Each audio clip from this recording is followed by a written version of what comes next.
I'm dedicated to my goals. I have to be disciplined and focus on my mission, and I just make that a priority. So just sticking to that, discipline, I think is the word that comes to mind. It was in my 30s, because previously the hardest moment in my life took place when I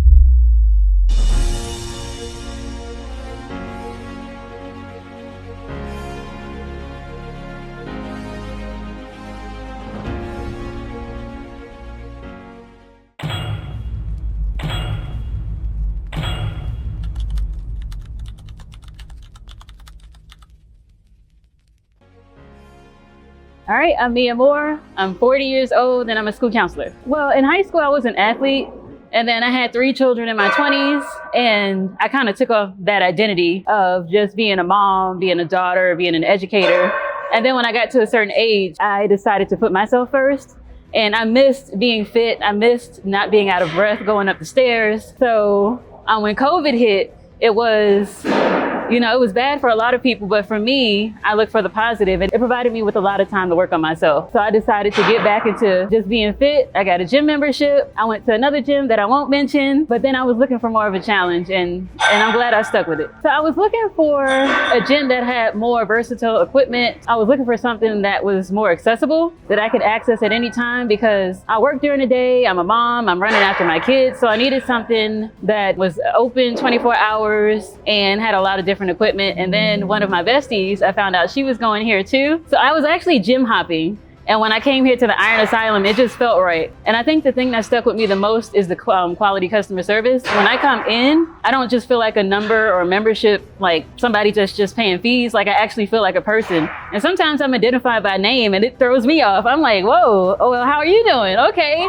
So it feels like a family. And when I look around, I'm motivated by the people that I see here, whether they're fit or not, or everybody's in different journeys, but we're all welcoming. And that's what I love about it. It translates a lot because I work with high school students, and I feel like I'm having the same conversations all the time, even though it's different people that are coming in with different issues. It's kind of like the same problem, just being responsible, being consistent, being dedicated, being disciplined, and goal setting. That's the biggest topic that I talk about, is goal setting. So when I'm having these conversations with my students, I think about myself and what my personal goals are, and that they also needed to be a priority. So even though I have in my career and in my life, my job is to care for the people around me, I've learned how to care for myself, and I try to translate that in my work and also during my personal time.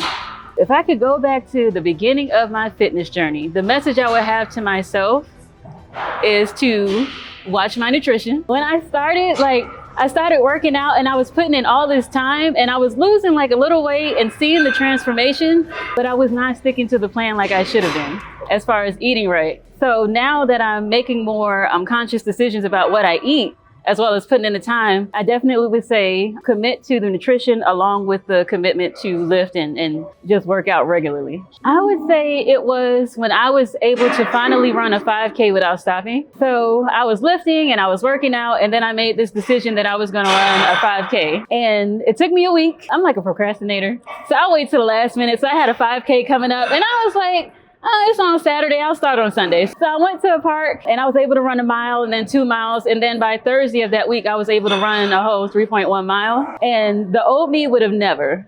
But the fact that I was fit and I had dedicated myself to working out, and I had that mindset, because once you realize what you're capable of, it changes your perspective on everything.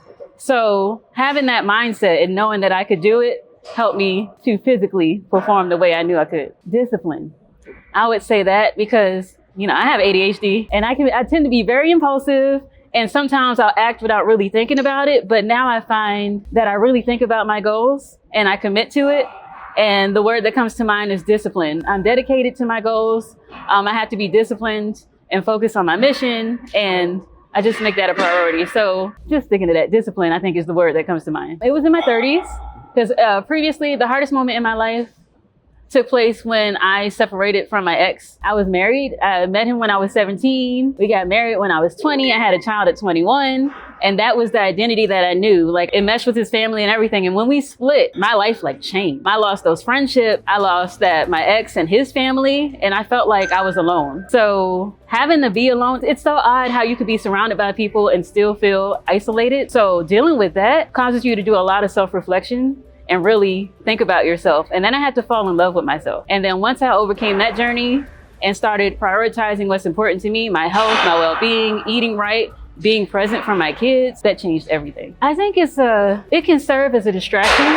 Even if you don't have appropriate coping skills, a lot of times we distract ourselves with things, and I call them vices, that lead us astray. If you don't have anything else, if you are dedicated and realize, if you just commit to going to the gym, it can be a great distraction, a great positive distraction, and the results are very positive because you're working on yourself. Sometimes if you're by yourself or with others, it can be motivational, or it can be a moment to self-reflect and really think about things that you've kind of been putting to the wayside. So I think it's an awesome opportunity to just, if nothing else, just distract yourself with something positive. I've been a school counselor. I don't really do the math. I think it's been like 11 years. I've been working in education since 2012. So I have high school students. So I've always been in secondary education when it comes to being a school counselor. So I started off with middle school, which I was like, I would never, but that's where I started. And then I was like, you know what? Let me give high school a try. And I love it. I've been a high school counselor now for 4 years, but overall it's been about 11 years. This is going to sound kind of crazy, but I feel like I inspire myself. I see the self that I want to be. Like I said, when I went back and when I was in that hurtful place, I had to learn how to fall in love with myself. And now every day that I wake up,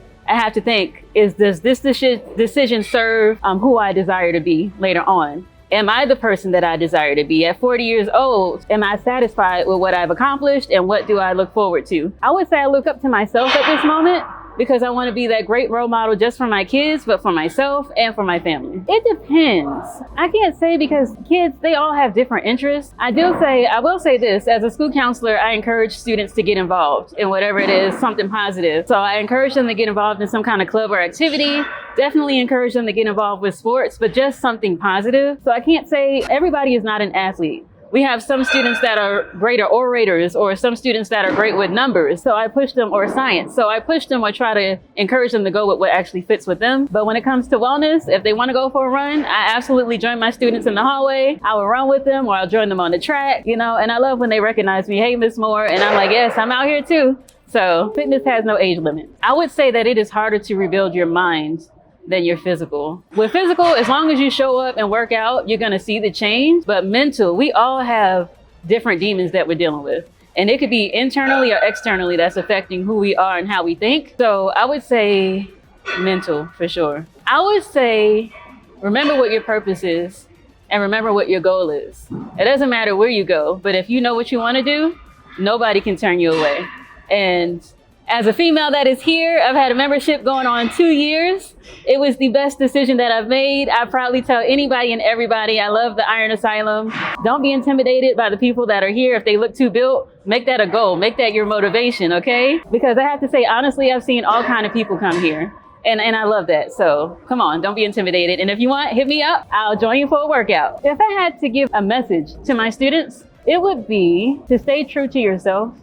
A lot of time when I'm talking to my students, I find that they're trying to entertain other people so that they will stay in their lives, and they lose sight of what they want and what's important to them, and they lose sight of their goals, which causes them to mentally kind of go crazy or physically kind of lose themselves. So I would say stay true to yourself. It doesn't matter what environment you're in. And if you need a motivator, find the positive people. Don't go around negative people, because if they're talking about other people, they're gonna talk about you too. So summarize my life in a song, I think it would be Hotel California.